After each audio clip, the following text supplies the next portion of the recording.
नमो तस्स भगवतो अरहतो सम्मा सम्बुद्धस्स लविनं शिवलियाघ्रो मम शिष्टा विभिक्षवे सब्बलोकहिताय कीर्त्याम् योऽयमस्मिन् धम्मविनये अपमत्तो विहिंसति पाहाय जति संसारं दुःखकन्तं कलिष्यति सब्बदनं ददन्तेन अस्मिन् पटाभिमण्डले एकस्य कठिनदनस्य कलं न घन्ति सोलसी बुद्धो पाच्छेकबुद्धो शावकसापि सब्बसु एतेन यज्ञदानेन पतति अयमतं पदम् एतेन सच्छवाज्येन होतु ते जयमङ्गलं ते।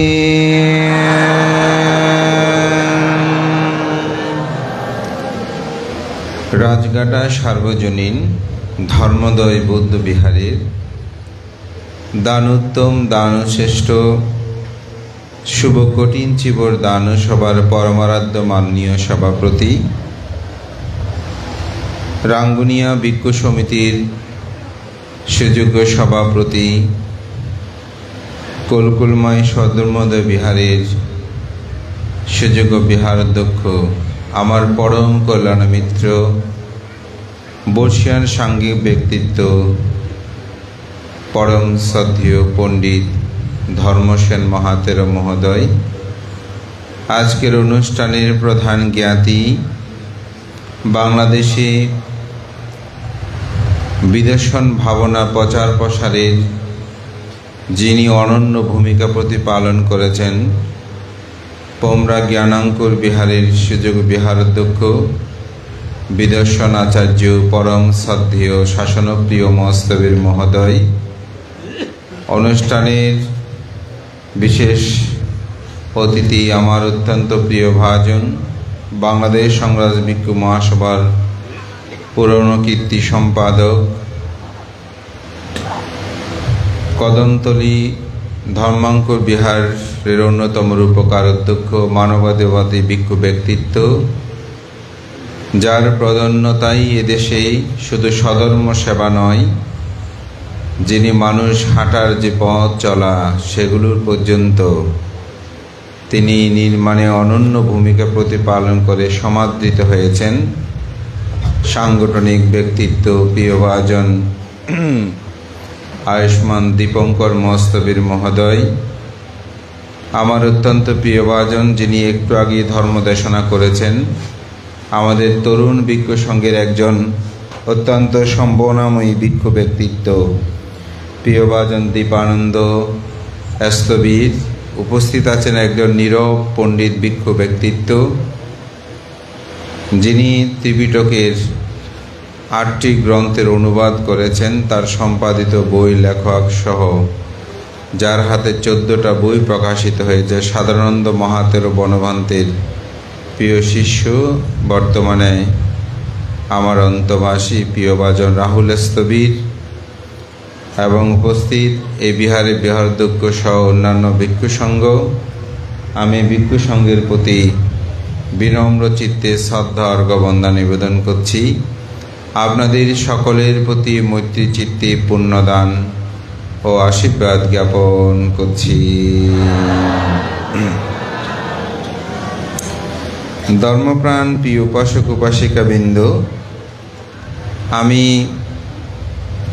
আজকে রাজঘাটা সার্বজনীন ধর্মোদয় বৌদ্ধ বিহারে প্রবেশ করেই আমাদের ব্রত নিয়ম, যেটি বুদ্ধের বিহারে বুদ্ধকে প্রথমে বন্দনা নিবেদন করা।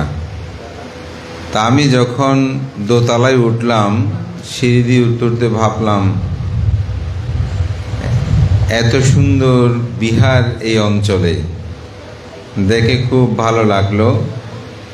এবং বুদ্ধের রুমে যখন ঢুকলাম মনে হলো কোনো স্বর্গে বোধহয় এসেছি, যেখানে একটি সুন্দর পরিবেশ, একেবারে পরিষ্কার পরিচ্ছন্ন। বুদ্ধ প্রতিবিম্বগুলো দেখলেই মন ছুঁয়ে যায় এবং সে সুন্দর ব্যবস্থাপনা, এতেই বোঝা যায় আপনাদের মনটা কেমন। সুতরাং আপনাদের সবাইকে আমি আশীর্বাদ জানাই, একটি সুন্দর আপনারা বিহার, বিশেষ করে বুদ্ধের রুমটা দেখলেই মনটা ভরে যায়। এবং বিহার আজকে উন্নয়ন কমিটি, যারা এর সাথে সম্পৃক্ত গ্রামবাসী এবং আমাদের একজন শ্রদ্ধাবতী উপাসিকা রেখা বড়ুয়াকেও দেখলাম, ওনাদেরকে সবাইকে আশীর্বাদ ও পুণ্যদান করছি। তো বিহার কেন সুন্দর করবেন? বান্তেদের সুবিধার জন্য না, বিহার সুন্দর করতে হবে। বাড়িঘরে যত ঝগড়া হয়, মনোমালিন্য হয়, মনটা খারাপ থাকে, তো অনেকে চিন্তা করে খারাপ জায়গায় যায়, ওখানে খারাপ কিছু খেয়ে দুঃখ ভুলি।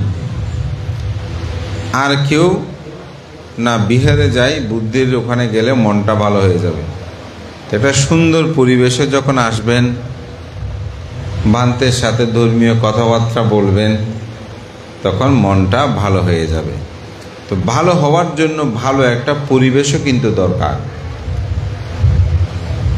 দুজন বন্ধু বুদ্ধগয়া গিয়েছেন, একজন বৌদ্ধ ধর্ম অবলম্বী আর একজন অন্য ধর্ম অবলম্বী, আমি একটু নাম বলবো না। দুজনেই তীর্থে গিয়েছেন। তো প্রথমে তারা বুদ্ধগয়ার বাইরে আরেকটি জায়গায় গিয়েছেন। সেখানে যাওয়ার পর সেখানের ব্যবস্থাপনা দেখে, ময়লা আবর্জনা এগুলো দেখে কি সে খুব মনে কষ্ট পেল। তারপর বুদ্ধগয়া আসলো। তো বুদ্ধগয়া যখন মূল টেম্পলে ঢুকলো, ঢুকার সাথে সাথে সেই ভিক্ষু, সেই ব্যক্তি এতই আনন্দিত হলেন, সে বলল যে আমি মনে হচ্ছে এখানে স্বর্গে এসেছি। ধর্মপ্রাণ প্রিয় উপাসক উপাসিকা বিন্দু, সেজন্য একটি বিহারের পরিষ্কার পরিচ্ছন্নতা, সৌন্দর্যটা এটা মানুষকে অভিভূত করে। তো সেজন্য আমার কথাটা অবশ্যই দীপানন্দ বলেছেন। তো আমি যে বিষয়টা নিয়ে ধর্ম দেশনা করার চিন্তা করেছি, কিন্তু আপনাদের এখানে প্রার্থনা করেছেন, বিশেষ করে আমাদের এই গ্রামের এই যুবক সমাজ, যে ভান্তে আপনি একটু শিবুলি স্থবিরের জন্ম নিয়ে কথা বলবেন।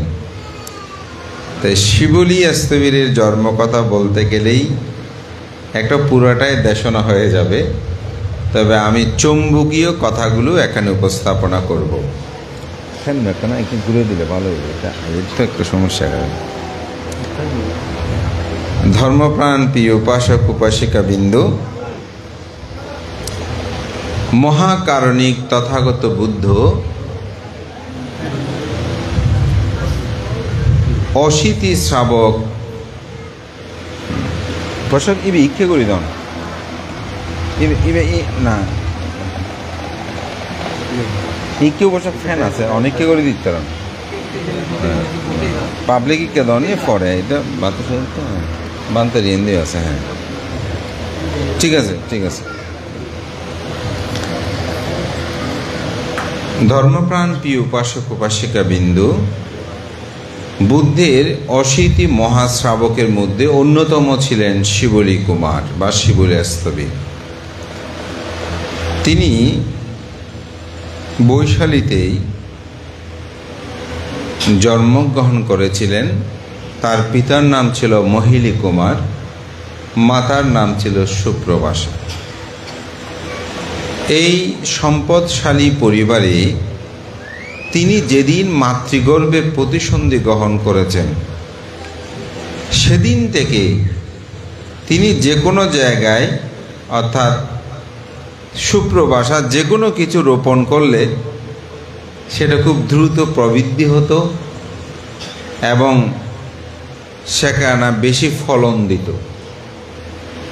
সে কোনো একটা জায়গায় হাত দিলে সেটা কখনো শূন্য হতো না, ভরে যেত। এই কারণে গিয়ে তার সে গর্ভধারণটা সবার কাছে খুব প্রশংসিত হয়েছিল।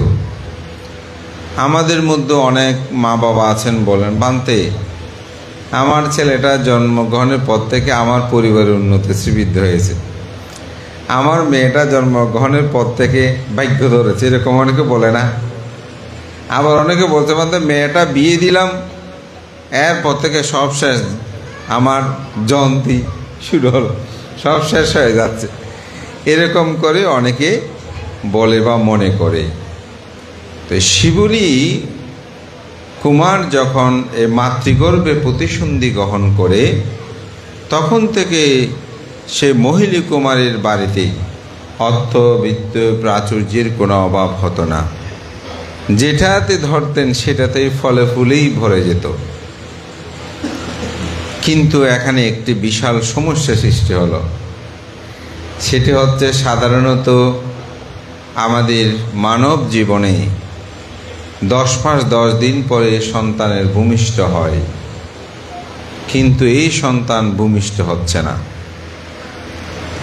এই সন্তান দীর্ঘ সময় তিনি মাতৃগর্ভে ছিলেন। কত বছর? 7 বছর 7 মাস। এই দীর্ঘ সময় মাতৃগর্ভে ছিল। এই মাতৃগর্ভের জীবনটা কেমন, এটা আমরা আপনারা কেউ সহজে উপলব্ধি করতে পারবো না।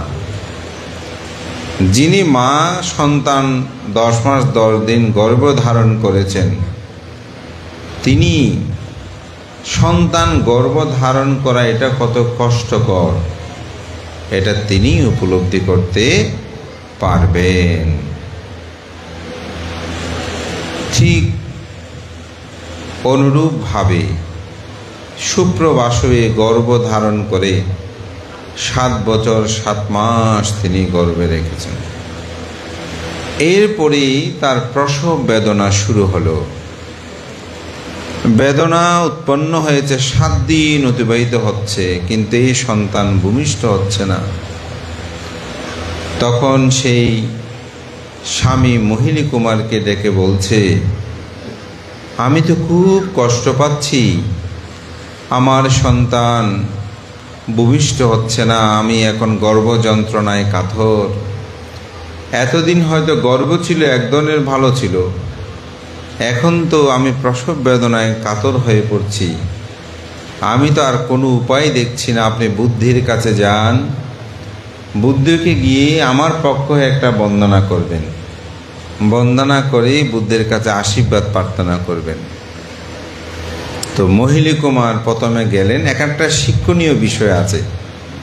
অনেক সময় আপনারা যখন বিহারে যান, বলেন, বান্তে আমাদের উপাসিকেও আপনাকে একটু বন্দনা জানিয়েছেন, তা আপনারা সাধারণত বলেন যে মুখে বলেন, কিন্তু এখানে একটা শিক্ষণীয় বিষয়, সেটা হচ্ছে প্রথমে মহিলী কুমার বন্দনা করলেন, অর্থাৎ শিবলীর বাবা বন্দনা করলেন।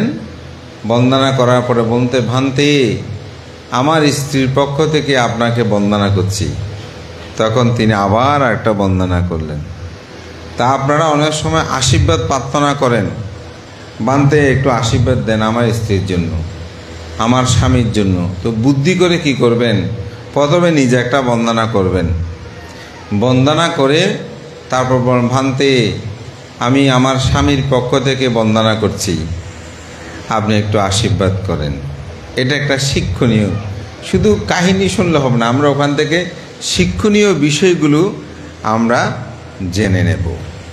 তখন তিনি এভাবেই বন্দনা করলেন, বলে আমার স্ত্রীর পক্ষ থেকেও আপনি বন্দনা গ্রহণ করুন। তথাগত বুদ্ধ, আপনি তো শুনেছেন আমার স্ত্রী যেই সন্তান গর্ভ ধারণ করেছে, এই সন্তান 7 বছর 7 মাস তিনি গর্ভ ধারণ করে, এখন 7 দিন পর্যন্ত সে কষ্ট পাচ্ছে। আপনি একটু আশীর্বাদ করেন আমার স্ত্রী যেন এই গর্ভ যন্ত্রণা প্রশমিত হয়। তখন বুদ্ধ বলেন, স্বস্তি লাভ করুক, অর্থাৎ তিনি শান্তি লাভ করুক। এই কথাটায় বুদ্ধ আশীর্বাদ প্রদান করলেন। মহিলা কুমার বাড়িতে ফিরতে ফিরতে খবর পেল তিনি সন্তানের, একজন পুণ্যবান সন্তানের তিনি পিতা হলেন।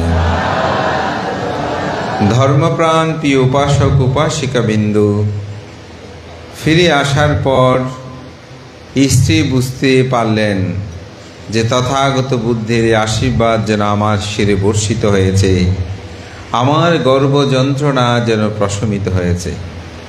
তখন বলছে, মহিলা কুমার, আমার তো আমার মনে ইচ্ছে হচ্ছে যে তথাগত বুদ্ধ প্রমুখ ও ভিক্ষু সঙ্গকে আমি দান করব। আগামীকাল থেকে আপনি একটু ফাং করে আসেন। এই আনন্দ উৎসবের মাঝেই তিনি আবার বুদ্ধের কাছে গেলেন। তো বুদ্ধকে গিয়ে সুসংবাদ জানালেন, বন্দনা করে বললেন, যেমন এখন আছে কি, আগেকার সময় কিন্তু সেরকম ছিল, কোনো সন্তান ভূমিষ্ঠ হলে বিহারে এসে বুদ্ধকে বন্দনা করে বান্তেকে বলতো, বান্তে আমি পুত্র সন্তানের পিতা হয়েছি, কন্যা সন্তানের পিতা হয়েছি, এরকম করে একটু আশীর্বাদ করবেন, ঠিক না? তো ঠিক সেরকমভাবে তিনি এসে তথাগত বুদ্ধকে অদ্যপন্ত বললেন এবং বললেন, তথাগত বুদ্ধ আগামীকাল থেকে 7 দিন পর্যন্ত বুদ্ধ প্রমুখ ভিক্ষু সঙ্গকে আমি আমার স্ত্রী দান করতে চায়, আপনি আমার ফাং গ্রহণ করুন।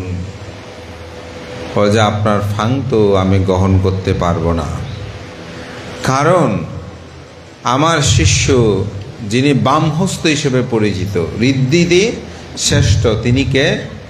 মহামজ্ঞলায়ন স্থবির। আমি মহামজ্ঞলায়ন স্থবিরের দায়কের ফাং গ্রহণ করেছি, সুতরাং আগামীকাল থেকে তো আমি এই ফাং গ্রহণ করতে পারবো না। তবে আপনি যদি সেটা পরিবর্তন করতে পারেন তাহলে আমি এই ফাং গ্রহণ করতে পারি। তো মহিনী কুমার মহামজ্ঞানস্থবিরের কাছে গেলেন, গিয়ে বললেন, বান্তে আপনি তো শুনেছেন আমি সন্তানের পিতা হয়েছি, আমার স্ত্রী ইচ্ছা পোষণ করছে আগামীকাল থেকে বুদ্ধ প্রমুখ ভিক্ষু সঙ্গকে 7 দিন পর্যন্ত দানকর্ম সম্পাদন করতে, কিন্তু বুদ্ধ আমার ফাং নিমন্ত্রণ গ্রহণ করেন নাই, কারণ আপনার এক দায়কের ফাং নাকি নিয়েছেন 7 দিন পর্যন্ত। তো ভান্তে আপনি যদি 7 দিন যে দায়কের ফাংটি গ্রহণ করতে একটু পরিবর্তন করে দেন, তাহলে আমার স্ত্রী 7 দিন পর্যন্ত এই দানকর্ম সম্পাদন করতে পারে। ওদের ঠিক আছে উপাসক, আমি আগে ওনাকে বলে দেখি। যেমন অনেক সময় আপনারা ফাং করতে গেলে আমরা বলি, উপাসক দেখে একটু পরিবর্তন করতে পারে কিনা। তো এরকম পরিবর্তন করার জন্য তাকে ডাকলেন। তো সেই উপাসক বলল, ভান্তে কি জন্য আপনি আমাকে ডেকেছেন? বলছে, উপাসক আপনি তো বুদ্ধ প্রমুখ ভিক্ষু সঙ্গকে আগামীকাল থেকে 7 দিন পর্যন্ত দান করবেন, কিন্তু আমাদের রাজ্যের যে ধনাঢ্য মহিলা কুমার, তার স্ত্রী 7 বছর 7 মাস গর্ভযন্ত্রণায় কষ্ট পাওয়ার পর একটা পুত্র সন্তান লাভ করেছে।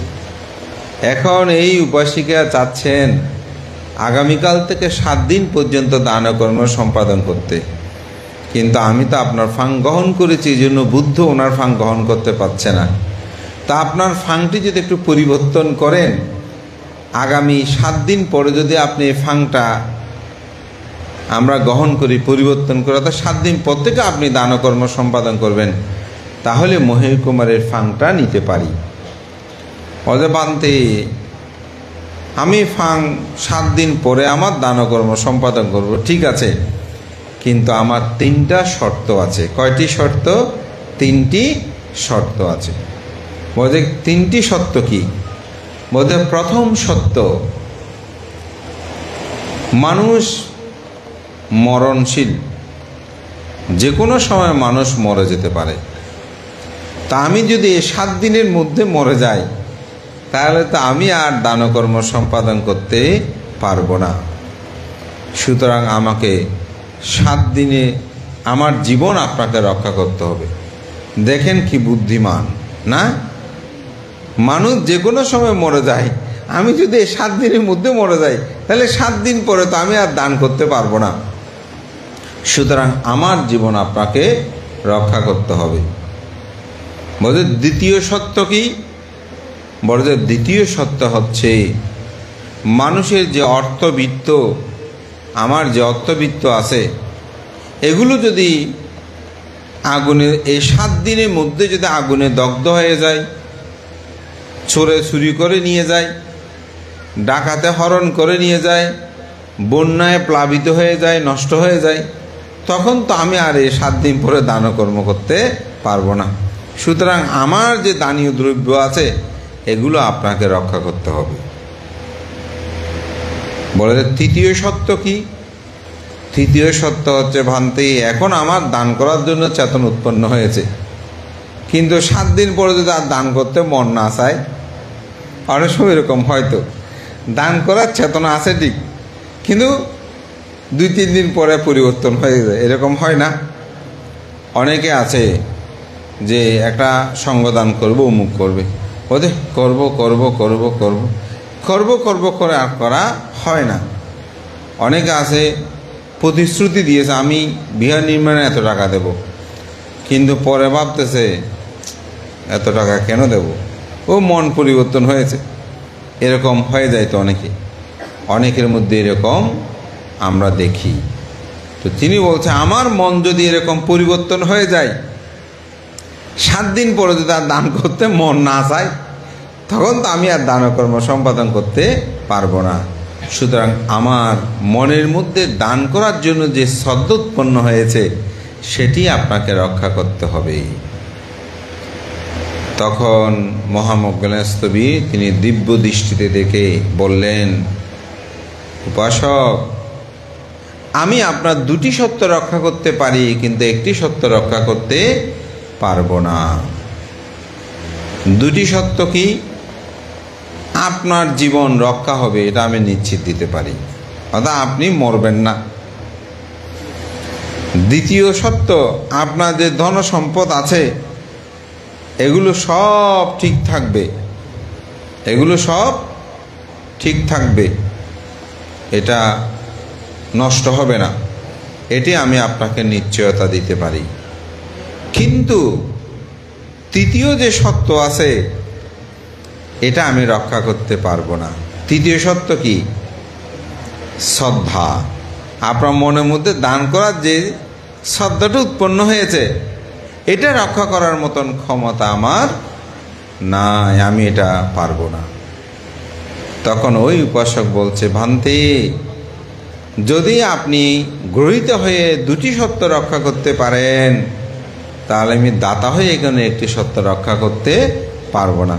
ভান্তি, ঠিক আছে, আমার শ্রদ্ধা আমি ঠিক মতো রাখবো, 7 দিন পরে আমার দানকর্ম আমি সম্পাদন করব। তৎপরের দিবস থেকে বুদ্ধ প্রমুখ ও ভিক্ষুসঙ্গ এই মহিলী কুমারীর বাড়িতে গিয়ে পিণ্ড গ্রহণ করত। এরূপভাবে পিণ্ড গ্রহণ করে 7 দিন যখন পরিপূর্ণ হয়, দান অনুমোদন করবে, তখন সেই সময় তথাগত বুদ্ধ শিবুলি কুমারকে বলছে। তো শিবুলি কুমার কিন্তু জন্মগ্রহণের পর 7 বছর 7 দিন হলেও 7 বছরে যেরকম শারীরিক অবয়ব হয়, এই 7 দিনের মধ্যে কিন্তু সেরকম হয়ে গিয়েছিল, যেন 7ম বছরে একটা ছেলে। তখন বুদ্ধ বলছেন, তুমি কি প্রব্রজ্ঞা নেবে? কাকে বলছে? এই শিবুলি কুমারকে। সে বলছে, হ্যাঁ আমি প্রব্রজ্ঞা নেব। তখন বুদ্ধ বলছেন, হে সারিপুত্র, তুমি শিবুলি কুমারকে প্রব্রজ্ঞা প্রদান করো। শিবুলি কুমারকে প্রব্রজ্ঞা প্রদানের সময় এই যে মাথার মধ্যে আপনারা দেখবেন যখন শ্রমণ হয় তখন আত্মি ইমাস্মিং কাই কেসা লোমা নাকা ধান্তা তাসু একটা অসুচি ভাবনা দেয় না, মাথায় খুঁড়ে একটা নিয়ে। ছোটবেলায় আমরা হাসতাম, বলে যে এগুলো কি বলে, ঠিক না? তো এরকম এই কেসা লোমা নাকা দান্তা তাসু এই অসুচি ভাবনা করতে গিয়েই শিবুলি কুমার শ্রোতাপত্তি ফল, সকিতাগামী ফল, অনাগামিত্ব ফল, অরহত্ব ফল লাভ করে।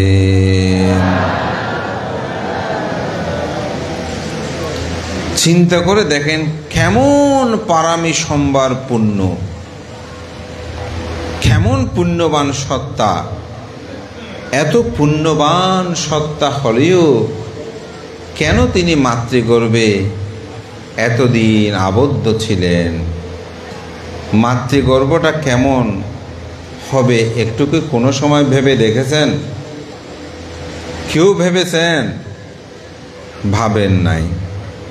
ভাবার সময় কই? আমরা তো সবাই খুব ব্যস্ত, আমাদের এটা ভাবার এত সময় নাই। তো একটু চোখ বন্ধ করে দিয়ে ভাবেন, 2020 সাল, 19 সালের শেষে 20 সাল থেকে 21 সাল পর্যন্ত আমরা সবাই ঘরে ঘরে বন্দি ছিলাম না? ঘরে ঘরে কি ছিলাম? বন্দি ছিলাম। রাস্তাঘাটে বের হতে পারিনি, লকডাউন ছিল। এই বন্দি কোথায়? ঘরের মধ্যে মা বাবা ভাই বোন সবাই আছে। এরকম অবস্থায় থেকে যে আমরা অস্থির হয়ে গেছি, ঠিক না? কি হয়েছি? সবাই অস্থির হয়ে গেছি, বের না হলে পারা যায় না। আমার ওখানে একজনকে বলছি যে এরকম বের হওয়া যাবে না, সে বলতো আমি বের না হয়ে থাকতে পারবো না। চিন্তা করে দেখেন, অর্থাৎ শুধু লকডাউনে হয়তো এখানে গ্রামে আপনারা বাড়িঘর হলেও ঘুরতেন, শহর তো সব তালা বাড়িতে রুমে আবদ্ধ। কীরকম যে জীবন, একটু চিন্তা করে দেখেন।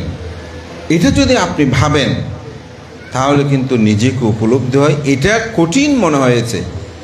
আর একটি মানুষ যখন গর্ভের মধ্যে থাকে, সে গর্ভে মল মূত্র সব কিছু না একটা বন্দি জায়গায়, এটা যখন এত দীর্ঘ সময়, এটা কেমন দুঃখে তিনি দুঃখিত হয়েছেন এটি আমরা বলতেই পারবো না এই চর্মচক্ষু দ্বারা। তো শিবুলি কুমার এত পুণ্যবান সত্তা হয়েও কেন তিনি এই দুঃখ ভোগ করেছেন? তার একটা কর্ম বিপাক আছে, সেই কর্ম বিপাকটা একটু শিক্ষা নিতে হবে। সেটি হচ্ছে কি, তিনি এক সময় এক রাজ্যের রাজপুত্র হয়ে তার জন্ম হয়,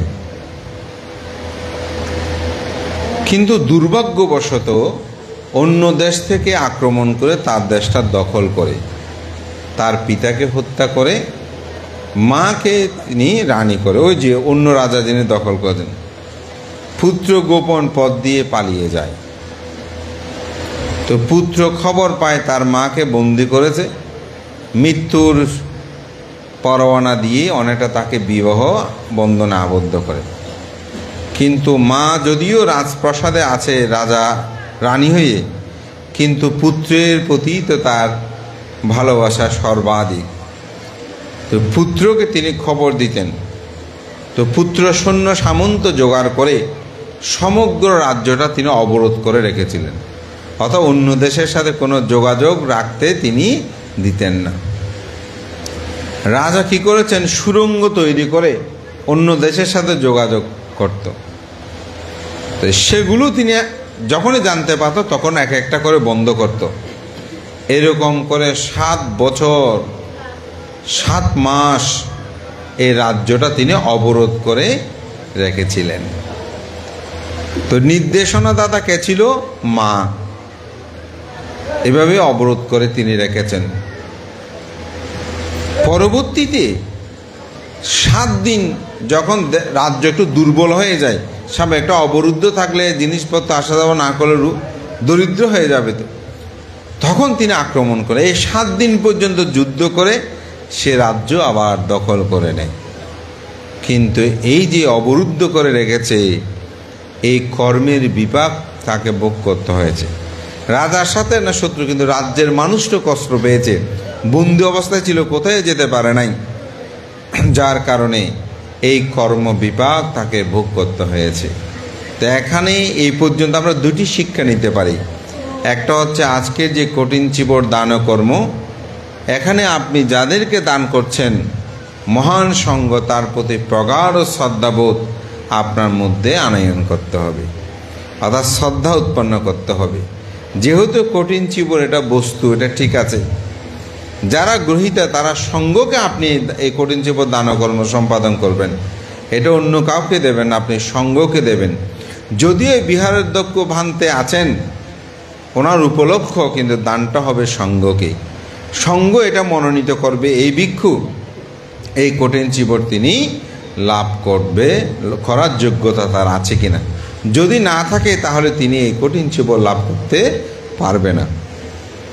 কিন্তু আপনারা দান করার সময় মনে করলেও বিচিকিৎসা আনবেন না, করেছে ও দানের ঠিক কিনা, অমুক কিনে এই কিনা। অনেক সময় এরকম বিচিকিৎসা আসে, আমরা দান করতেছি, এটা যথার্থ ফল পাবো কিনা, এই ধরনের মনের মধ্যে কিন্তু অনেক সময় চেতনা জাগ্রত হয়। এই চেতনা আনবেন না, শ্রদ্ধাটা আনবেন। শ্রদ্ধা কি? কর্মফলের প্রতি বিশ্বাস, নির্বাণ বিশ্বাস। এক কথায় দুঃখ আছে, দুঃখের কারণ আছে, দুঃখ নিরোধ আছে, দুঃখ নিরোধের উপায় আছে। এটিকে যিনি দৃঢ়ভাবে প্রতিপালন করে, আচরণ করে, বিশ্বাস করে, এটাই হচ্ছে কি? শ্রদ্ধা। আপনি পঞ্চশীল পালন করেন, এটাই হচ্ছে শ্রদ্ধা। আপনি প্রাণী হত্যা করেন না, এটাই হচ্ছে শ্রদ্ধা। আপনি ব্যভিচারী করেন না, এটাই হচ্ছে শ্রদ্ধা। আপনি মিথ্যা কথা বলেন না, এটাই হচ্ছে শ্রদ্ধা। আপনি সুরম নেশাদ্রব্য সেবন করেন না, এটাই হচ্ছে শ্রদ্ধা। আর হাত জোর করে যেটা করেন এটা হচ্ছে ভক্তি, এটা একটা শ্রদ্ধার লক্ষণ মাত্র। কিন্তু আপনি যখন ধর্মটাকে যথাযথ পালন করবেন তখন সেটাই হয়ে যাবে আসলে প্রকৃতভাবে শ্রদ্ধা। যেমন অনেকেই এখানে 10 দিনের ভাবনা করেছেন, কেউ আছে তা আপনাদেরকে বলে যে ভাবনার সময় বন্দনা করার দরকার নেই। অনেকে এটাতে মন খারাপ করে, বোধে বান্ধে কি ভাবনা করতে গেলাম, এই 10 দিন পর্যন্ত বন্দনা করতে দেয় নাই। আমাদের শ্রদ্ধেয় ভান্ত এখানে আছেন না, বলে যে ভাবনা করার দরকার নাই। তো আসলে অনেকে ভুল বুঝে, বলে যে এটা আবার কি, বুদ্ধকে বন্দনা না করে আজীবন বন্দনা করছি, কি ভাবনা একটা করতে এসে বলতেছে যে বন্দনার দরকার নাই। আসলে ভাবনা যখনই করেন তখনই বুদ্ধের বন্দনা হয়ে যায়, তখনই কি বুদ্ধের বন্দনা হয়ে যায়। আপনি যখন শীল পালন করবেন তখনই বুদ্ধ বন্দনা হয়ে যায়। আর আপনি বন্দনা করলেন কিন্তু শীল পালন করলেন না, ভাবনা করলেন না, হবে না। সেজন্য শ্রদ্ধাটা হচ্ছে আচরণ, মনে প্রাণের মধ্যে সেটা বিশ্বাস, এই শ্রদ্ধাটা। আর দ্বিতীয় যে শিক্ষা সেটা হচ্ছে কর্মফল। আপনি যতই শক্তিশালী হন, কর্ম যদি আপনি খারাপ করেন সেই কর্মের ফল আপনাকে ভোগ করতে হবে। যার কারণে মোহিনী কুমারের পুত্র শিবুলি কুমার তিনি যে এই কর্মটা সম্পাদন করেছেন, এই কারণেই তাকে এই কর্ম বিপাক ভোগ করতে হয়েছে। তো বুদ্ধ যখন রেবতাস্থবিরকে সহ নিয়ে যাবেন তখন এই লাভিশ্রেষ্ঠ শিবুলস্থবিরকে সম্মুখে রাখতে বলেছেন। কারণ পরীক্ষা করেছেন কি? কারণ পদুমূত্র বুদ্ধের সময়কালে শিবুলি কুমার তিনি কি করেছেন? পদুমূত্র বুদ্ধের একজন সেবক ছিল। তো সেবকটাই হচ্ছে লাভিশ্রেষ্ঠ। তিনি যেদিকে যেতেন সেদিকে কোনো অর্থবিত্তের অভাব হতো না। তো যার কারণে তাকে দেখে জিজ্ঞাসা করেছে বান্দে তথাগত বুদ্ধ, আপনার এই যে সেবক ভিক্ষু, উনি যেখানে যায় সেখানে এত দান ধর্ম লাভ করে কেন? আমি এরকম হতে চাই, কি পুণ্য করলে আমি এরকম হব? তো বলেছে এটা আপনাকে প্রার্থনা করতে হবে। তখন তিনি বিবিধ দানীয় দ্রব্য, বুদ্ধ প্রমুখ ভিক্ষুর সঙ্গে ফাং করে বিবিধ দানীয় দ্রব্য দান করে, এমনি প্রার্থনা করলে শুধু হবে না, আপনাকে দানও করতে হবে সেরকম। তো বিবিধ দানীয় দ্রব্য দান করে তিনি প্রার্থনা করেছিলেন, আমিও যেন অনাগতে বুদ্ধের যে কোনো বুদ্ধের সময়কালে আমি যেন এরকম লাভিশ্রেষ্ঠ ভিক্ষু হতে পারি, এটা প্রার্থনা করেছেন। তখন তিনি ভবিষ্যৎবাণী করেছেন, হ্যাঁ আপনি 2 অসংখ্য লক্ষাধিক কল্প পারামি সম্ভার পূরণ করে আপনি গৌতম বুদ্ধের সময়ে তিনি গৌতম বুদ্ধের সেই মহাশ্রাবক হিসাবে অর্থাৎ শ্রাবক হিসাবে অর্থাৎ লাভিশ্রেষ্ঠ শিবুলি হিসাবে আপনি সর্বাধিক সমাদৃত লাভ করবেন। যার কারণে তথাগত বুদ্ধ এই রেবতস্থবীরকে সাথে নিয়ে যখন তিনি যাচ্ছেন, সে প্রথম মধ্যে তাকে আজ্ঞা দিয়েছিলেন, যেখানে কোনো খাদ্যদ্রব্য পাওয়ার কোনো সুযোগ ছিল না সেখানেও দেব ব্রহ্ম যক্ষ ভূত মনীষ মনুষ্য সবাই সেখানে দান করতে শুরু করলো। তেমনভাবে তিনি দান লাভ করলেন, যার কারণে তথাগত বুদ্ধই সেখানে ঘোষণা করেছিলেন, লাভিনাং শিবলি আজ্ঞা মামা শিষ্যে সুবিক্ষাবে সাব্বা লোকা হিতাত্তায়া কীর্তিয়া পারিসা সমান। বুদ্ধ এখানে বলছেন আমার শিষ্যদের মধ্যে লাভিশ্রেষ্ঠ হচ্ছে কি? শিবুলি কুমার অর্থাৎ শিবুলি স্থবির। তো অনেক সময় একটা সংশোধনে আমরা বলি, আমি বলি সেটা হচ্ছে অনেক সময় লাভিশ্রেষ্ঠ শিবুলি বুদ্ধ পূজা শিবুলি পূজা এটা করার সময় আমরা অনেকে বলি শিবুলি পূজা বুদ্ধ পূজা, এবং বুদ্ধের ছবিটা অনেক সময় ছোট হয়, শিবুলি স্থবিরের ছবিটা অনেক সময় বড় হয়। তখন অনেকের কাছে প্রশ্ন কি, বুদ্ধর চেয়ে কি শিবুলি বড়? না, এখানে স্পষ্ট প্রতীয়মান হয় যে বুদ্ধ বলছেন লাভিনাং শিবুলি আজ্ঞা মামা শিষ্যে টু বিক্ষাবে, আমার শিষ্যদের মধ্যে লাভিশ্রেষ্ঠ হচ্ছে শিবুলি কুমার, বুদ্ধের চেয়ে শ্রেষ্ঠ এই কথাটা বলে নাই। তো অনেক সময় এরকম বুদ্ধের সাথে শিবুলির সমান তাল রাখে, অথচ বুদ্ধের চেয়ে ছোট প্রথমে যদি আমাদের অগ্রশ্রাবকদ্বয় সারিপুত্র মোগলায়ন, এরপরেই হচ্ছে লাভিশ্রেষ্ঠ শিবুলি কুমার। সেই কারণে আপনাদেরকে যে কোনো সময় বলবেন বুদ্ধ পূজা শিবুলি পূজা বলবেন, শিবুলি পুজো বুদ্ধ পুজো বলবেন না, কারণ এই পুজোটা হবার একটা কারণ আছে। সেদিন একজনের প্রশ্ন করেছে বান্তে যে শিবুলির পূজা হয় আনন্দস্তবীর পূজা হয় না কেন? তা আমি বললাম আসলে সব পূজা একসাথে হয়ে যায়, আমরা বুঝি না। যখন আমরা পুজো উৎসর্গ করি তখন বলি কি বুদ্ধ পাচ্ছেকা বুদ্ধ আজ্ঞা সাবাকা মহাসাবাকা আরাহান্তাং পূজেমি পূজেমি। তো ওখানে আমরা কি বললাম? প্রথমে বুদ্ধ বললাম, বুদ্ধ পাচ্ছেকা বুদ্ধ। পাচ্ছেকা বুদ্ধ কি তো জানেন? যারা নিজে নিজে বুদ্ধত্ব লাভ করে অপরকে ধর্ম দেশনা করতে পারে না, তারা হচ্ছে পাচ্ছেকা বুদ্ধ। অজ্ঞাসাবাকা, অজ্ঞাসাবক হচ্ছে কি সারিপুত্র মোগলায়ন। মহাসাবাকা এই শিবলি আনন্দ উপালি এরকম যারা আছেন তারা হচ্ছে মহাশ্রাবক, এরকম অশীতির শ্রাবক আছে। তো মহাকারণী তথাগত বুদ্ধের পূজাতে আমরা এটা করি, কিন্তু এক সময় এই সমাজ অন্ধকারচ্ছন্ন ছিল, এখানে বিভিন্ন ধর্মীয় পূজাগুলো হতো, বিশেষ করে লক্ষ্মী পূজা সরস্বতী পূজা এই ধরনের। তা আমাদের আচার্যরা কি করেছেন, বলে যে আমাদের মধ্যে তো লাভিশ্রেষ্ঠ শিবুলি কুমার আছে, তাকে যদি পূজা করেন আপনি বহুবিধ লাভ করবেন। দেখা গেল যখনই সারা রাত্রিব্যাপী কি করত, সেখানে শিবুলের ব্রত কথাগুলো পাঠ করত জীবনী, সারা রাত পূজা অর্চনাগুলো সাজাতো, সেজে তারা বুদ্ধ পূজা শিবুলের পূজাগুলো সম্পাদন করতে, একটা সমাজকে পরিবর্তন করতে। এই যে নবরত্ন পরিত্রাণ, এই নবগ্রহ পূজা করত, ওগুলো পরিবর্তন করে নবরত্ন এসেছে। এই অষ্টবিংশতি বুদ্ধ পূজা, এটা অনেকটা রাঙ্গুনিয়া থেকে সৃষ্টি বলা যায়। তখন এই যে বিভিন্ন সিনিয়রে করে আমাদের ইসামতি ইসাখালি থেকে, এটা প্রদীপবাবু মনে হয় ওনারা খুব এটা প্রসারতা লাভ করে।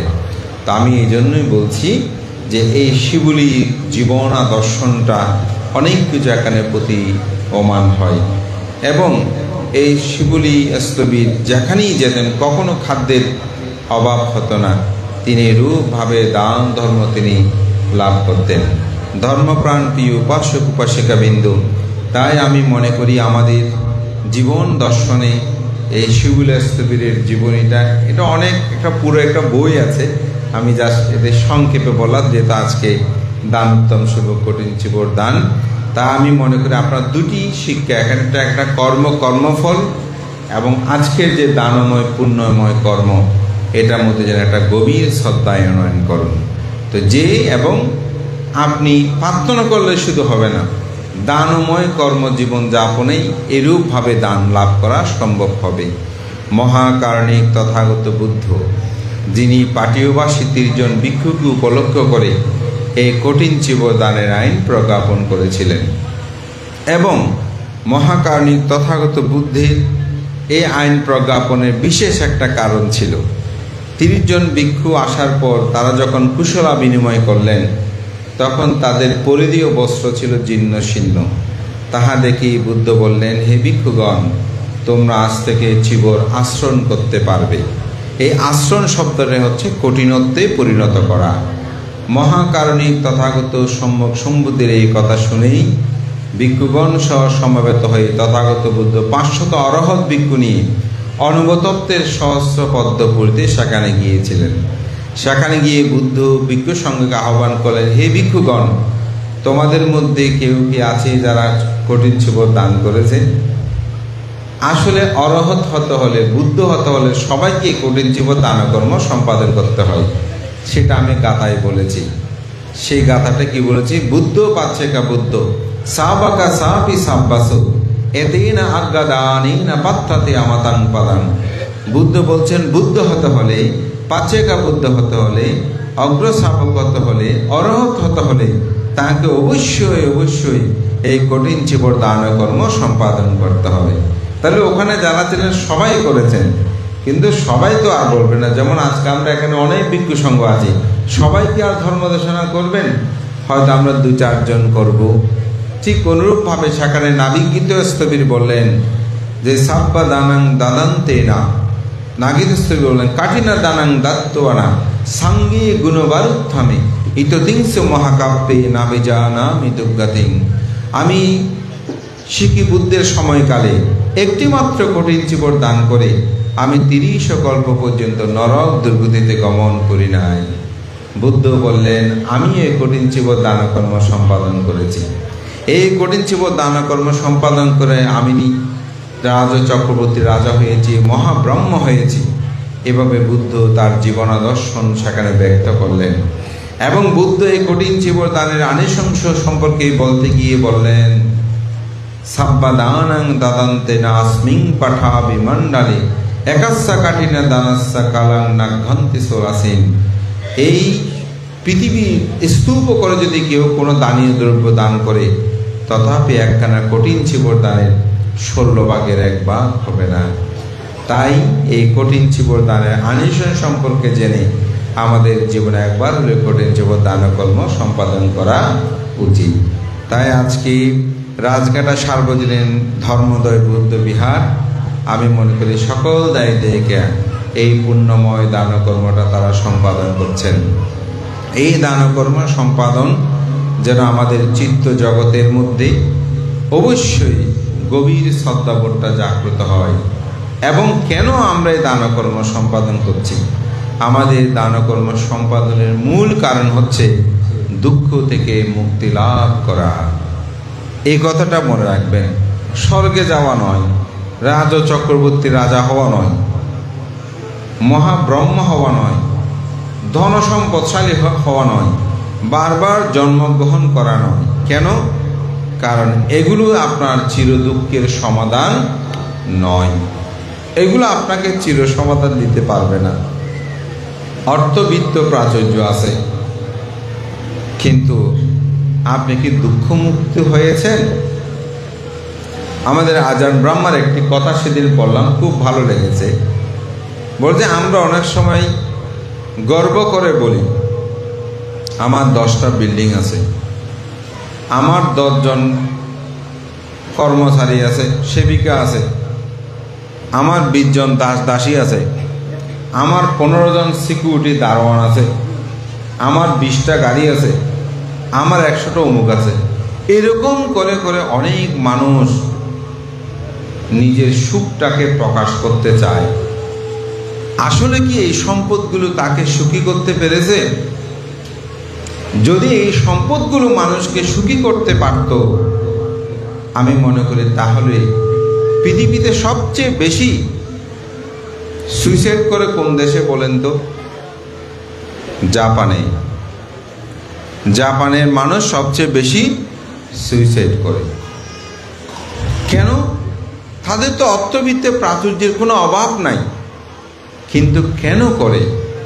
তার কারণ অর্থবিত্ত প্রাচুর্য মানুষকে সুখ দিতে পারে না।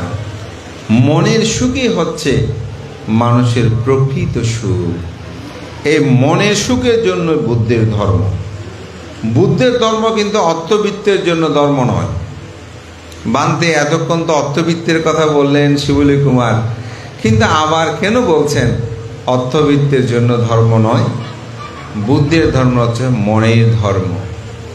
মানসিকভাবে যদি আপনি সুখী চান, তাহলে বুদ্ধের ধর্ম আপনার জন্য। অর্থবিত্ত চাইলে ধর্ম নয় কেন? তাহলে তো যার টাকা পয়সা আছে তার বিহারে আসার দরকার নাই, ঠিক না? টাকা পয়সা যখন আছে, স্বর্ণ অলঙ্কার আছে, দেখতে সুন্দর, সুশ্রী, পুত্র কন্যা, নারী বাড়ি সব কিছু আছে, উনি আর কেন ধর্ম করবেন? যদি ধর্ম সেগুলোর জন্য হয়। আমরা হয়তো অনেকে মনে করি আসলে টাকা পয়সা ধন দৌলত এগুলোর জন্য ধর্ম না, এগুলোর জন্য ধর্ম নয়। এই যে দান করেছেন, এটা অঙ্গুত্তরণীকে খুব সুন্দর উপমা আছে।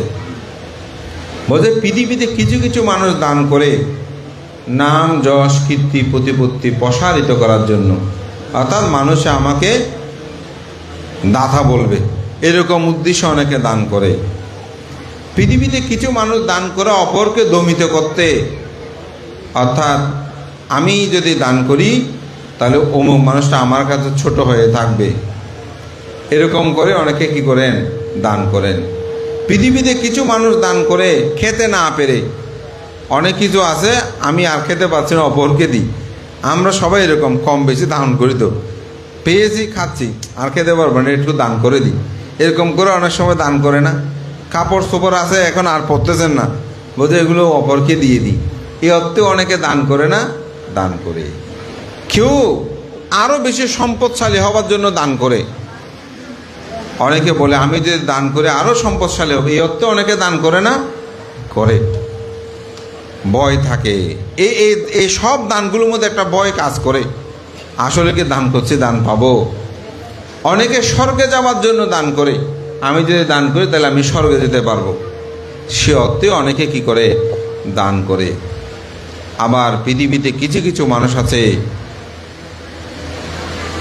জন্ম দুঃখ, জরা দুঃখ, ব্যাধি দুঃখ, মরণ দুঃখ, অপ্রিয় সংযোগ দুঃখ, প্রিয় বিয়োগ দুঃখ, যাহা চায় তাহা না পাওয়ার দুঃখ, সংক্ষেপে পঞ্চ উপাদান স্কন্ধ দুঃখ।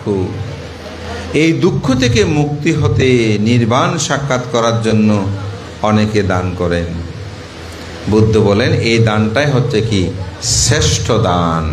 এই দানটাই কি? শ্রেষ্ঠ দান। তো আমাদের চেতনা জগতে এরকমভাবে শ্রেষ্ঠ দান করার চেতনা যদি থাকে, সে দান হবে শ্রেষ্ঠ। তাহলে বান্তে নির্বাণ তো আজকে পাবো, কোনো কথা নেই, কী হবে? তা আমি একটু উদাহরণ দিই। আপনি যদি প্রধানমন্ত্রী হয়ে যান, রাজঘাটে যদি আসবেন বলেন, রাস্তায় কি কি ব্যবস্থাপনা করতে হবে সেটা বলতে হবে না, এটা অটোভাবে কি হয়ে যাবে। ঠিক আপনি নির্বাণ প্রার্থনা করবেন, যতদিন নির্বাণ সাক্ষাৎ করবেন না ততদিন এই দান ধর্ম পুণ্যকর্মের ফল আপনি লাভ করবেন। সেজন্য ইহজীবনের যে ভোগ সম্পদ এগুলোর প্রতি আকাঙ্ক্ষিত হবেন না, প্রার্থনা করবেন সবসময় চিত্তকে কিভাবে বিশুদ্ধ করা যায়। তো চিত্ত বিশুদ্ধ নিয়ে দান করলে পুণ্য পাবেন। যেমন আজকে এখানে দানের কথা বলেছেন, এই বিহার নির্মাণ হয়েছে, হয়তো কারো নাম বাদ পড়তে পারে, কাউকে সম্মানিত নাও করতে পারে, এটা নিয়ে মন খারাপ করার কিছু নাই। অনেক সময় হয় যে অমুককে দিয়ে ফুল দিল আমাকে দেয় নাই, না আমি তো সেটার জন্য আসি নাই, আমি এসেছি পুণ্য কর্ম সম্পাদন করতে, আমি নির্বাণ সাক্ষাৎ করে আমি দুঃখ থেকে মুক্তি লাভ করার জন্য। তো সুতরাং এই চেতনাবোধটা যেন আমাদের মধ্যে থাকে, এবং গ্রামে অর্থবিত্ত দরিদ্র যেমন হোক সবাইকে সবসময় সমভাবে দেখবেন, সবাইকে আপন করে রাখবেন, গ্রামের একতা ঐক্যতাগুলো সমৃদ্ধ করার জন্য চেষ্টা করবেন। আমি মনে করি একতা যখন থাকবে এটা সম্ভব। আমি যতটুকু জানলাম এখানে 40-45 বাড়ি, এই অল্প বাড়িতে এত সুন্দর একটা বিহার। এর চেয়ে প্রতিদিন তো আমরা এক এক গ্রামে যাচ্ছি, অনেক গ্রাম দেখছি, অনেক বড় বড় বিহার। সত্যি কথা বলতে নাম বলবো না, সেদিন এক জায়গায় গেলাম, এই দেওয়াল তুলে তুলে বিল্ডিং তুলে তুলে পড়ে আছে, একটা বিল্ডিং থাকার মতন উপযোগী নাই ভিক্ষু, অথচ 100-এর উপরে বাড়ি আছে। ভিক্ষু মোটামুটি পরিচিত, কিন্তু কাজের কাজ কিছু হচ্ছে না। কেন? আমার যেটা মনে হলো এখানে একতা ঐক্যতার অভাব আছে। তো আজকে যিনি সাধারণ সম্পাদক, ওনার বক্তব্যটা আমার খুব ভালো লেগেছে। তিনি বলছেন আমি করেছি ঠিক, কিন্তু সবার সহযোগিতার কথাটা তিনি বারবার উচ্চারণ করেছেন। আপনারা আমাকে বিশ্বাস করেছেন, আপনারা আমার সাথে ছিলেন বলে এই পক্ষটা আমার থেকে করা সম্ভব হয়েছে। অর্থাৎ তিনি নেতৃত্ব দিয়েছেন, কিন্তু সবার যদি সহযোগিতা না থাকতো তিনি পারতেন, এই কথাটা তিনি ব্যর্থ করেন। এই জন্য কাউকে কখনো ছোট বড় ভাববেন না, সবার এক একটা অবদান আছে। যিনি টাকা দিতে পারে নাই তিনি এসে দেখেছে যত ভালো, ঠিক না? সেজন্য আজান ব্রাহ্মা একটা গল্প আছে, এটা বলেই আমার দেশনাটা শেষ করব। তো গল্পটা হচ্ছে এরকম, আজান ব্রাহ্মার বইটার নাম হচ্ছে good or bad who no, অর্থাৎ ভালো মন্দ কে জানে। তো তিনি এই গল্পটা খুব সুন্দর উপস্থাপনা করেছেন যে 5টা আঙ্গুল একদিন তারা নিজেদের শ্রেষ্ঠত্ব জাহির করছে, মানে আমি বড় এরকম করছে। তো তাদের মধ্যে প্রথমে বৃদ্ধ আঙ্গুল বলল, আমি তো সবাই আমাকে বৃদ্ধ বলে, বয়স্ক বলে, এবং আমি যে কোনো কাজে আমি সব কিছুতে ওকেটা দিই, যত আলোচনা হবে হোক। আমি বৃদ্ধ আঙ্গুল যখন উঠেই বলি যে সব ঠিক আছে, না আঙ্গুলটা তুললে যখন এরকম করে সবাই বলে যে সব ওকে, কোনো সমস্যা নাই।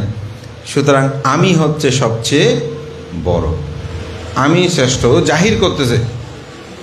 তো তর্জনী বলছে, তর্জনী তো চিনেন, তো তর্জনী বলছে বৃদ্ধ তুমি যতই ওকে দাও না কেন, কিন্তু মানুষকে আমি যদি বলে চুপ, তাহলে মানুষ চুপ হয়ে যায়। রাজকুমার সিদ্ধার্থ জন্মগ্রহণের পর প্রথমেই কিন্তু তিনি এই আঙ্গুলটা তুলেছিলেন। সুতরাং আমি হচ্ছে সবচেয়ে বড়, আমার চেয়ে শ্রেষ্ঠ আর কেউ নাই, সুতরাং আমি তোমার চেয়ে বড়। তো মধ্য মাঝে সে বলছে আমি হচ্ছে সবার মাঝখানে এবং উচ্চতায়ও আমি লম্বা, সুতরাং আমি তোমাদের চেয়ে শ্রেষ্ঠ, তোমরা কি বড় বলতেছ? ওদের বুদ্ধ বলেছে না মাধ্যমা পাটিপদ মধ্যম পদ, সুতরাং আমি তো মধ্যম পদে, আমি হচ্ছি আসলে শ্রেষ্ঠ, তোমরা শ্রেষ্ঠ নয়। তার একটা আঙ্গুল অনামিকা। সে বলছে, তুমি মধ্যমা হও, ঠিক আছে, মধ্যম পথের কথা, কিন্তু মানুষের মধ্যে যদি ভালোবাসা না থাকে, আন্তরিকতা না থাকে, তাহলে এই জগৎ তো টিকবে না। সুতরাং কারো সাথে যখন বিবাহ বন্ধন আবদ্ধ হয়, এঙ্গেজমেন্ট হয়, তখন আমার আঙ্গুলেই তো রিংটা পরায়, তো আংটিটা আমার ওখানে যখন পরিধান হয় তখনই তো পৃথিবীতে ভালোবাসার বন্ধনটা থাকে। তো পৃথিবীতে ভালোবাসার বন্ধন না থাকে, তুমি এত বড় সেজে লাভ কী হবে? এগুলো কোনো লাভ হবে না, বরঞ্চ সব বিদায় চলে যাবে। সুতরাং পৃথিবীতে সবাই তো ভালোবাসার জন্য, আন্তরিকতার জন্য চাই, সুতরাং আমি হচ্ছে সবচেয়ে বড়। তখন কনিষ্ঠ একেবারে ছোট, আমরা কেল আঙ্গুল বলি যে কেমন। তো সে বলছে, আমাকে যেভাবে অবহেলা করছেন, আপনারা তো আমাকে পাত্তাই দিতে চাচ্ছেন না। আমি ছোটোখাটো ঠিক আছে, কিন্তু আমি যে কাজ করি আপনারা কেউ এই কাজ করতে পারেন না। কানে যদি ময়লা হয় আমি কিন্তু পরিষ্কার করি, এবং বুদ্ধকে যখন বন্দনা করি আমি অগ্রে থাকি। হাত জোর করলে এটা আগে থাকে না? তো বলেছে, আমি যখন বুদ্ধকে বন্দনা করি সবার আগে আমি থাকি, সুতরাং আমি হচ্ছি সবচেয়ে বড়। তো এটা আমাদের আজান ব্রহ্মা তার এই ভালো মন্দ কে জানে গ্রন্থে তিনি এইগুলো খুব সুন্দরভাবে উপস্থাপনা করেছেন। এই কথাটা শেষান্তে তিনি বলতে চেয়েছেন এটাই, আসলে কে বড় কে ছোট সেটা বড় কথা নয়। একটা হাতে 5টা যে আঙ্গুল, সমস্ত আঙ্গুলে আমাদের জীবনের কি প্রয়োজন। একটা আঙ্গুলকেও বাদ দিয়ে আমাদের জীবন চলতে পারে না। একটা হাতে যদি একটা আঙ্গুলও না থাকে, হাতটা যে পরিপূর্ণ সেটা কিন্তু আমরা বলতে পারবো না। তো সে কারণে মানুষের জীবনে সবাইকে সমভাবে দেখা, সবাইকে সমান করে উপলব্ধি করা, আমি মনে করি এটা আমাদের সকলের কর্তব্য। তাই একটি বিহারে দায়ক দায়িকা, উপাসক উপাসিকা যারা আছেন, কাউকে কখনো অবজ্ঞা অবহেলা করবেন না। একসাথে আমি মনে করি মিলেমিশে যদি আপনারা আপনাদের এই বিহারের কাণ্ডকে সামনের দিকে এগিয়ে নিয়ে যান, আমি মনে করি এই বিহার আরও নান্দনিকতা লাভ করবে। তো মহান শ্রদ্ধেয় সভাপতি প্রমুখ সঙ্গের প্রতি বন্দনা জানাই। আপনাদের সবার প্রতি আহ্বান থাকবে যে আপনারা সম্মিলিত থাকবেন, ঐক্যবদ্ধ থাকবেন, এবং আপনাদের ছেলে মেয়েদেরকে সকাল সন্ধ্যা দুবেলা বন্দনা করাবেন, নিজেরও বন্দনা করবেন। এবং প্রতি সপ্তাহে এখানে যে ভিক্ষু আছে আমি মনে করি সে তরুণ, আপনারা কমিটির কাছেও আমি একটু আহ্বান করব, সেটা হচ্ছে বিহার নির্মাণ করলেন ঠিক আছে, কিন্তু বিহারে পূজা করবে কে যদি মানুষ না থাকে? পূজারী যদি না থাকে, এই বিশাল সুন্দর সুন্দর বিল্ডিং করলাম, বড় বড় বুদ্ধ প্রতিবিম্ব রাখলাম, কিন্তু এগুলো পূজা করার মানুষ নাই, তাইলে সার্থকতা হবে না। তা আমাদের যারা তরুণ প্রজন্ম তারা যেন বিপদগামী না হয়, তারা যেন ধর্মান্তরিত না হয়, তারা যেন পিতামাতার নাক মুখ কান না কাটে, যেটাকে আমরা বলি সুনকালি দেওয়ারি, এগুলো থেকে যেন দূরে, নিজের ধর্মটাকে যেন তিনি উপলব্ধি করতে পারে। জীবনে মনে রাখবেন, এমন দুর্লভ ধর্ম যে আমরা লাভ করেছি, এই দুর্লভ ধর্ম যেন আমাদের প্রজন্মের প্রতি আমরা সেটাকে শিক্ষা দিতে পারি। সবার কাছে সে আহ্বান জানিয়ে আবারও আপনাদের আহ্বান এখানে আসতে পেরে খুবই আনন্দ লাভ করছি। বিশেষ করে আমাদের পেকোটা ভিত্তিক প্রাথমিক শিক্ষা কার্যক্রমে যিনি এখানে শিক্ষিকা আছেন শ্রীমতী বর্ষা বড়ুয়া, তিনিও আজকে আমাকে সম্মানিত করে অত্যন্ত আমাকেও তিনি কৃতজ্ঞতার আবদ্ধ করেছেন, তার উত্তর শ্রীবৃদ্ধি কামনা করি। এবং আমাদের একজন উপাসক তপন বাবু, তিনি সুদূর দুবাই থেকে এসেছেন, আমি শুনে খুব অবাক হলাম। তো তিনি বললেন, ভান্তে আপনি আসবেন বলাতে আমি এই কিছুদিন আগেই এসেছি যেন আপনি আসবেন সেই জন্য ধর্ম শ্রবণ করতে। তা আমি খুব প্রীত হয়েছে তার ধর্মশ্রমের আগ্রহবোধগুলো দেখে এবং গ্রামবাসী বিশেষ করে বিহারের যারা কাজকর্ম করছেন আপনাদেরকেও আশীর্বাদ জানাই, আপনাদের এই অগ্রযাত্রা অব্যাহত থাকুক, আপনাদের এই সুন্দর বিহার আরও সুন্দর হোক, যা বাকি কর্মগুলো আছে সেগুলো সম্পাদন করুন এবং শেষান্তে কথা অমুক দেবে সমুক দেবে এরকম না, আমি কি দিচ্ছি এটা একটু চিন্তা করবেন। আমারও তো পুণ্যের দরকার আছে, এই চেতনা উৎপন্ন করে নিজেরাও অংশগ্রহণ করে এই বিহারকে নান্দনিক করার জন্য চেষ্টা করবেন। এই আহ্বান রেখে শ্রদ্ধেয় সভাপতি প্রমুখ সংঘের প্রতি বন্দনা জানিয়ে আপনাদের সকলে উত্তর শ্রীবৃদ্ধি কামনা করে আমার নাতি দীর্ঘ ধর্মকথা কেন শেষ করছি। জগতের সকল প্রাণী সুখী হোক।